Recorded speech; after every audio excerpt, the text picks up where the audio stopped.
that way to love or the way to care is to ensure our neighbor feels well rested.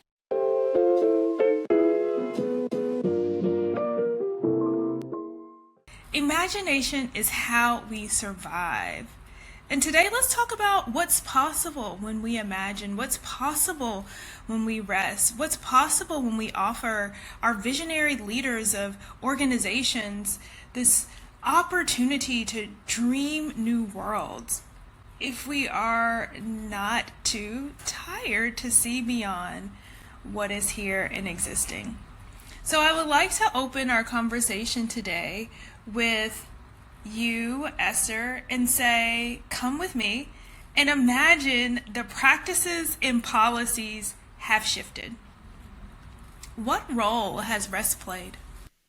I love a good daydream, a good imagining. I think the first role that rest has played has been as you just laid out, is the opening up of possibility. The first thing that comes up for me in this, if things have shifted, is that rest allowed us the space to move out of urgency and into the possibilities of innovation.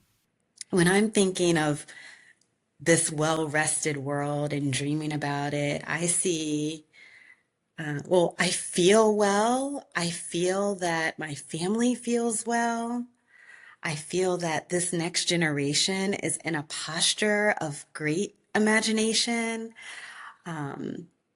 They're pursuing their dreams with fervor and without exhaustion. And I just am imagining fields of dreams being accomplished. There's no one person left behind in this movement of rest. There's this mantra of love thy neighbor, and that way to love or the way to care is to ensure our neighbor feels well rested. And so our neighborhoods are safe. Our environment is green. Our economy is thriving. These are all of kind of the intersectional systems that will thrive and flourish once rest is a staple of our society. Thank you all.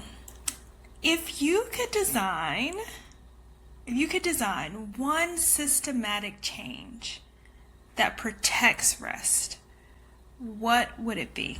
The UN has a sustainable development goal centered around well-being. It is the gold standard, and there are so many countries that have adopted it. One systematic change would be the US adopting some meaningful, relevant, and fulfilling way of measuring well-being and pursuing well-being of this country. I immediately went to, in my most pragmatic way, like policies that really ensure, people are paid in ways that allow them to actually just feel like survival is no longer a question, because and then their policies are made around like hours worked. And I think those have to go hand in hand, because so often hours worked is also tied to, people are working 60, 70, 80-hour weeks for a variety of reasons. But for so many people, it is also about just basic resources and access. And so if Imani and I ruled the world together, we would be measuring your breath. And also everybody would really have the basics covered. While we've talked about some of these bigger mindset and pressures and expectations that, and culture that impacts our ability to rest, I think we would be remiss to not also just acknowledge the very pragmatic things that also impact people's ability to embrace rest as a consistent and non-negotiable part of their existence, their lives. For more conversations like this, subscribe to our YouTube channel and learn more at meetattheintersection.org.